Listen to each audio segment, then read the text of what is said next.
മുൻ വർഷങ്ങളിൽ PSC ചോദിച്ചിട്ടുള്ള 3 ചോദ്യങ്ങളാണ് ഈ ഒരു ചെറിയ വീഡിയോയിലൂടെ നമ്മൾ ഇന്ന് ഡിസ്കസ് ചെയ്യാനായിട്ട് പോകുന്നത്. അപ്പോൾ ഒട്ടും സമയം കളയാതെ തന്നെ നമുക്ക് ക്ലാസ്സിലേക്ക് കടക്കാം.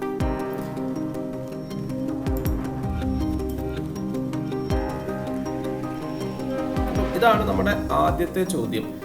അപ്പം ഈ ഒരു ചോദ്യത്തിലേക്ക് നോക്കുമ്പോൾ നമുക്കറിയാം 50 minus 15 into 3 50 minus 15 divided by 3 into 10 plus 27 എത്ര? അപ്പം വളരെ നിസ്സാരമായ ചോദ്യമാണിത്. അപ്പോൾ ഇവിടെ നമ്മൾ ഓർത്തിരിക്കേണ്ട കാര്യം ബോഡ്മാസ് എന്ന് പറയുന്ന ഒരു റൂളാണ്. അതായത് ബ്രാക്കറ്റ് ഉണ്ടെങ്കിൽ നിങ്ങൾ ആദ്യം അതിനകത്തുള്ള കാര്യങ്ങൾ ചെയ്യുക, അതിനുശേഷം division, multiplication, addition, subtraction. So bracket of division, multiplication, addition, subtraction. അപ്പോൾ ഇവിടെ ഈ 50 minus 15 divided by 3 into 10 plus 27 എന്നുള്ളതാണ് ചോദ്യം. അപ്പോൾ ആദ്യം നമ്മൾ ഡിവിഷൻ ചെയ്യുക. സോ 50 minus 15 by 3, 15നെ 3 കൊണ്ട് ഹരിച്ചാൽ നമുക്ക് എത്ര കിട്ടും? 5 കിട്ടും. Then into 10 plus 27. അപ്പോൾ ഇനി അടുത്ത നമ്മൾ ചെയ്യേണ്ടത് ഈ ഒരു കാൽക്കുലേഷനാണ്. സോ 50 മൈനസ് 15 പ്ലസ് 27, കാരണം 5 × 10 50 കിട്ടും. അഡീഷനും സബ്ട്രാക്ഷനും മാത്രമേ ഉള്ളൂവെങ്കിൽ അവിടെ നമ്മൾ റൂൾ നോക്കേണ്ട ആവശ്യമില്ല. നമ്മൾ നേരെ കൂട്ടുക കുറയ്ക്കുകയാണെങ്കിൽ ആ ഓർഡറിൽ തന്നെ ചെയ്യാം, അല്ലെങ്കിൽ നിങ്ങൾക്ക് ആദ്യം കൂട്ടിയിട്ട് പിന്നെ കുറയ്ക്കുക. അങ്ങനെ ഇവിടെ ഇപ്പോൾ എളുപ്പമാണ്. 50 ൽ 50 കുറച്ചാൽ 0 കിട്ടും. പിന്നെ 27 കൂട്ടിക്കഴിഞ്ഞാൽ നമുക്ക് എത്ര ആൻസർ കിട്ടും? 27 എന്ന് നമുക്ക് കിട്ടും. ഓപ്ഷൻ എയിൽ ആൻസർ കിടപ്പുണ്ട്. നമുക്ക് ശരിയാണോ നോക്കാം. യെസ്, ആൻസർ ശരിയാണ്. അപ്പോൾ ഈ ഒരു റൂൾ ഓർത്തിരുന്നാൽ മാത്രം മതി. അപ്പോൾ ഇതേപോലെയുള്ള പല ചോദ്യങ്ങളും നമ്മൾ പരീക്ഷയ്ക്ക് കാണും. ലഘൂകരിക്കുക, അല്ലെങ്കിൽ സിംപ്ലിഫൈ ചെയ്യുക, അല്ലെങ്കിൽ ഈസ് ഈക്വൽ ടു, ഇതേപോലെ ക്വസ്റ്റ്യൻ എന്നിട്ട് is equal to question mark എന്നിട്ട് ക്വസ്റ്റ്യൻ മാർക്കിൻ്റെ സ്ഥാനത്ത് എന്ത് വരുമെന്ന് ചോദിക്കാം. അപ്പോൾ ഏത് രീതിയിൽ ചോദിച്ചാലും ഈ ഒരു റൂൾ ഓർത്തിരിക്കുക. എന്താണ്? BODMAS, bracket of division, multiplication, addition, subtraction എന്നുള്ള ആ ഒരു റൂള് ഓർത്തിരിക്കുക.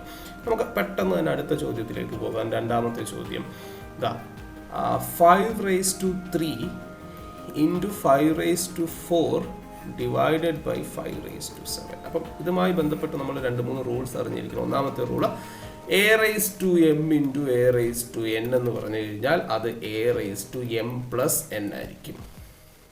അതേപോലെ a raised to m divided by a raised to n എന്ന് പറഞ്ഞു കഴിഞ്ഞാൽ അത് a raised to m minus n ആയിരിക്കും. വളരെ ചെറിയ ക്ലാസ്സിൽ നമ്മൾ പഠിക്കുന്നതാണ്. 6ാം ക്ലാസ്സിലും 7ാം ക്ലാസ്സിലും ഒക്കെ ആയിട്ട് നമ്മൾ പഠിക്കുന്നതാണ്. അതേപോലെ വേറൊരു റൂൾ കൂടെ ഉണ്ട്. a raised to m the whole raised to n എന്ന് പറഞ്ഞാൽ a raised to mn ആയിരിക്കും. അപ്പോൾ ഇത് ഇത്രയും നമ്മൾ വളരെ ചെറിയ ക്ലാസ്സിൽ പഠിക്കുന്ന കാര്യങ്ങളാണ്. അപ്പോൾ അത് വെച്ചിട്ട് നമുക്ക് ചോദ്യം ചെയ്യാനായിട്ട് ശ്രമിക്കാം. അപ്പം a raised to m into a raised to n എന്ന് പറഞ്ഞു കഴിഞ്ഞാൽ a raised to m plus n ആണ്. അപ്പോൾ 5 raised to 3 plus 4 എന്ന് കിട്ടും. അതായത് ഇവിടെ ഇൻറ്റു ആണെങ്കിൽ ഇത് തമ്മിൽ കൂട്ടുക എന്ന് നിങ്ങൾ ഓർത്താൽ മതി. Divided by 5 raised to 7. അപ്പോൾ 5 raised to 7 divided by 5 raised to 7 എന്ന് വരും. വീണ്ടും നമ്മൾ പഠിച്ച റൂൾ എന്താണ്? a raised to m minus a raised to n എന്ന്, sorry, a raised to m divided by a raised to n എന്ന് പറഞ്ഞാൽ m മൈനസ് n. അപ്പോൾ 5 raised to 7 മൈനസ് 7. അപ്പോൾ എന്ത് കിട്ടും? 5 raised to 0.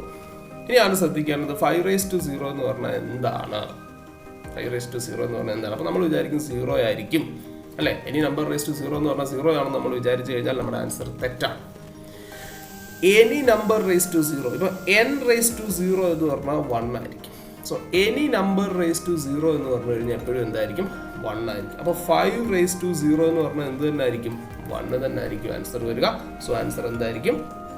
1 ആയിരിക്കും. ഓക്കെ, നമുക്ക് നോക്കാം. ശരിയാണോ നോക്കാം. യെസ്. സോ ഓർത്തിരിക്കേണ്ട കാര്യം, എനി നമ്പർ raised to 0 എന്ന് പറഞ്ഞാൽ എപ്പോഴും എന്തായിരിക്കും? 1 ആയിരിക്കും എന്നുള്ള കാര്യം ഓർത്തിരിക്കാം.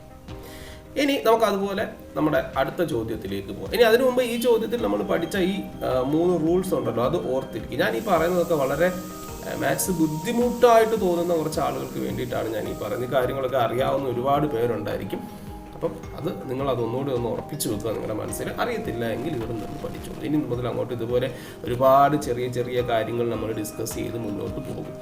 ഓക്കെ, അപ്പോൾ നമുക്ക് അടുത്ത ചോദ്യം, മൂന്നാമത്തെ ചോദ്യത്തിലേക്ക് പോകാം. 2 raised to 10 എത്ര കൂട്ടിയാൽ 2 raised to 11 കിട്ടും? ഇപ്പോൾ മക്കളെ 2 raised to 1 എന്ന് പറഞ്ഞാൽ 2 അല്ലേ? 2^2 എന്ന് പറഞ്ഞാൽ 4 ആണ്. 2^3 എന്ന് പറഞ്ഞാൽ 8 ആണ്. 2^4 എന്ന് പറഞ്ഞു കഴിഞ്ഞാൽ 16 ആണ്. ഇനി എന്താണ് ഈ 2^1, 2^2 എന്നൊക്കെ നിങ്ങൾക്ക് അറിയാം. 2ന്റെ പവേഴ്സ് ആണ്. അതായത് 2 × 1 ആണ്. 2 × 10. അതായത് 2 പ്രാവശ്യം എഴുതി മൾട്ടിപ്ലൈ ചെയ്യുന്നു, 2 3 പ്രാവശ്യം എഴുതി മൾട്ടിപ്ലൈ ചെയ്യുന്നു, 2 4 പ്രാവശ്യം എഴുതി മൾട്ടിപ്ലൈ ചെയ്യുന്നു. അപ്പോൾ ഈ 2^3 ആയ 8ന്റെ കൂടെ എത്ര കൂട്ടിയാൽ 2^4 കിട്ടും അല്ലേ? 2^2 ആയ 4ന്റെ കൂടെ എത്ര കൂട്ടിയാൽ എന്ത് കിട്ടും? ഈ 2^3 കിട്ടും. അതായത് വീണ്ടും ഒരു 4 കൂടെ കൂട്ടണം. അതായത് ഇത് 2^2 ആണ്, ഇതും 2^2 ആണ്. അതായത് തൊട്ടടുത്ത്. അപ്പോൾ നമ്മൾ വിചാരിക്കും ഈ 2^10 എത്ര കൂട്ടിയാൽ 2^11 കിട്ടും. നമ്മൾ വേണമെങ്കിൽ ഇങ്ങനെയൊക്കെ ചിന്തിക്കും. 2^10 + 2^x = 2^11. അപ്പോൾ 10 + 1 = 11 ആയതുകൊണ്ട് എക്സിന് വരെ നമ്മൾ 1 എടുത്തിട്ട് ഒരിക്കലും ചെയ്യരുത്. വളരെ തെറ്റാണ്. കാരണം 2^2 4 ആണ്, 2^3 8 ആണ്. അപ്പോൾ 2^4ന്റെ കൂടെ, അതായത് 4ന്റെ കൂടെ 4 കൂടെ കൂട്ടിയാലേ 8 കിട്ടത്തുള്ളൂ. 4 എന്ന് പറയുമ്പോൾ വീണ്ടും 2^2 ആണ്. അതായത് ഈ 2^10ന്റെ അത്രയും തന്നെ കൂട്ടിയെങ്കിലേ 2^11 കിട്ടുകയുള്ളൂ. അല്ലാതെ വെറും 1 കൂട്ടിയാൽ പോരാ.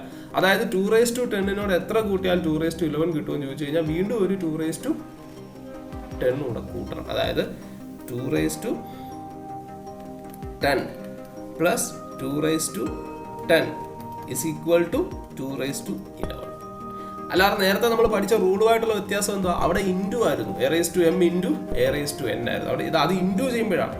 എന്നാൽ ഇത് ഇൻറ്റു ചെയ്യുമല്ല, ഇത് നമ്മൾ ആഡ് ചെയ്യുവാണ്. ആഡ് ചെയ്യുമ്പോൾ അതേ വാല്യൂ തന്നെ, അതേ പവർ തന്നെ, അതേ ഇത് വെച്ച് തന്നെ നമ്മൾ കൂട്ടേണ്ടി വരും.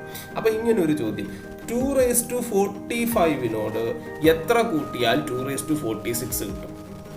2^45 എത്ര കൂട്ടിയാൽ 2^46 കിട്ടുമെന്ന് ചോദിച്ചാൽ 2^45 + 2^45, സോറി ഞാൻ എഴുതിയത് മാറിപ്പോയി, 2^45 = 2^46. അങ്ങനെയാണെങ്കിൽ 2^95 എത്ര കൂട്ടിയാൽ 2^96 കിട്ടും?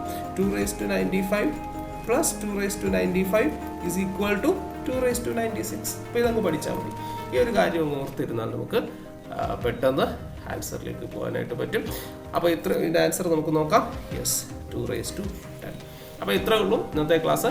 വളരെ ചെറിയൊരു ക്ലാസ്സാണ്. 3 ചോദ്യങ്ങളെ നമ്മൾ ഡിസ്കസ് ചെയ്തുള്ളൂ. അപ്പോൾ ഇതേപോലെയുള്ള ചെറിയ ചെറിയ വീഡിയോസ് ഇനി ധാരാളം നമ്മുടെ ചാനലിലുണ്ടാവും. അപ്പോൾ തീർച്ചയായിട്ടും നിങ്ങൾക്ക് ഇതൊക്കെ ഇഷ്ടപ്പെടുന്നുണ്ടെങ്കിൽ നിങ്ങളൊന്ന് നമ്മുടെ ചാനലൊന്ന് സബ്സ്ക്രൈബ് ചെയ്ത് സപ്പോർട്ട് ചെയ്യുക. അതേപോലെ പരീക്ഷയൊക്കെ വളരെ സീരിയസ് ആയിട്ട് കാണുന്ന, മാത്സ് അല്പം ബുദ്ധിമുട്ടുന്ന നിങ്ങളുടെ ഫ്രണ്ട്സ് ആരെങ്കിലും ഒക്കെ ഉണ്ടെങ്കിൽ തീർച്ചയായിട്ടും അവരോട് ഈ ഒരു ചാനലിൻ്റെ കാര്യം പറയുക.